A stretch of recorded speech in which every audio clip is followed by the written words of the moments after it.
The Gwinnett Village Community Improvement District has been driving positive change in northeastern metro Atlanta since 2006. It's helped define the region as one of the most vibrant areas for new business in the state. Property owners in the CID agree to pay a special tax used to fund projects within the nearly 14 square mile stretch of Gwinnett County that comprises the district. CIDs represent some of the most powerful public-private partnerships in existence.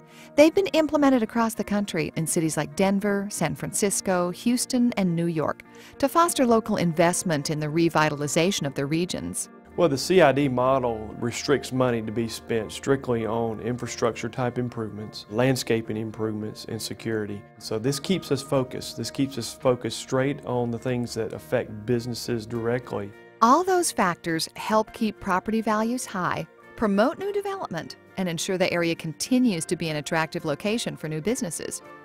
The first sign of change came in the form of a community makeover along one of Georgia's busiest highways, I-85.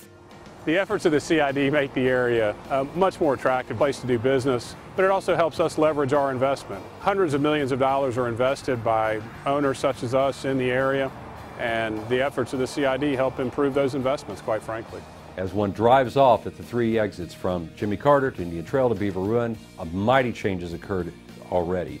The coming of sidewalks, medians, attention to signage, interest in the right kind of development in the right areas. None of those things were present prior to the birth of the Village CID.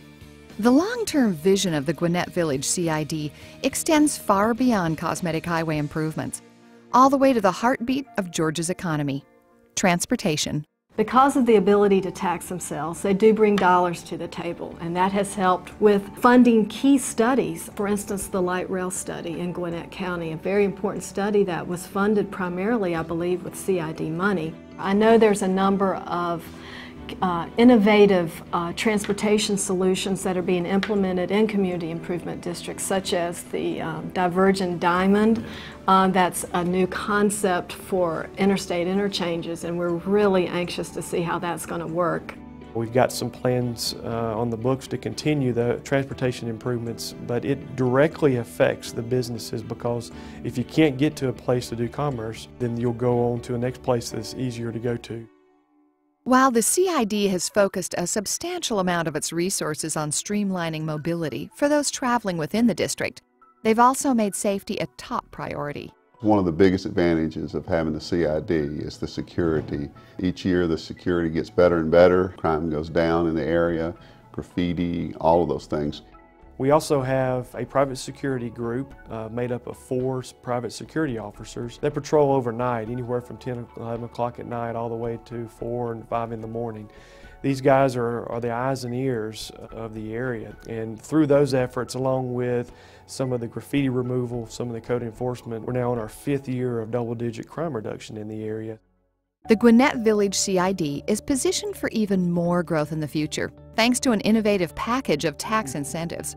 Tax allocation districts, or TADs, allow funds to be used for infrastructure improvements, aimed at spurring redevelopment of aging properties, which otherwise would continue to pull down the values of surrounding real estate. The CID's 2 opportunity zones are areas where employers receive $3,500 in state funds for each job they create there.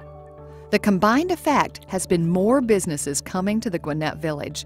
The list includes FedEx, warehousing company Prime Distribution, and Hyundai Construction Equipment, who recently made the CID home to their North American headquarters. For businesses and for investors such as ourselves, the CID does a great job of putting more tools in our toolbox that allow us to be successful with our investments in the CID, but also allow businesses to be successful, which helps create jobs and a great tax base for the community. And for many in the village, the future looks even brighter. The last 5 years are indicative of anything that's ahead. It is a great progress is coming. And the progress is going to be not only in the aesthetics, but in the vibrancy and the quality of businesses, in the nature of the community itself. The diversity of the economics of the community will continue to improve and not in any way step back. Having the Gwinnett Village CID as part of the community has been tremendous in a number of different ways. They're able to leverage funds like no one I've ever seen. And that helps both in transportation in the community, helps with quality of life, helps with security. All those things really build community and help our area in so many ways. What I enjoy most about what I do here is I see positive change on an everyday basis, and I'm a part of it. And it's not necessarily just everything that the CID is doing, but it's the community. I've seen the community change, I've seen the community band together, and I've seen the positive changes that can happen when you do that. When you can put forth a vision and then you see that vision take place over a period of time and is implemented, and that's very gratifying to me.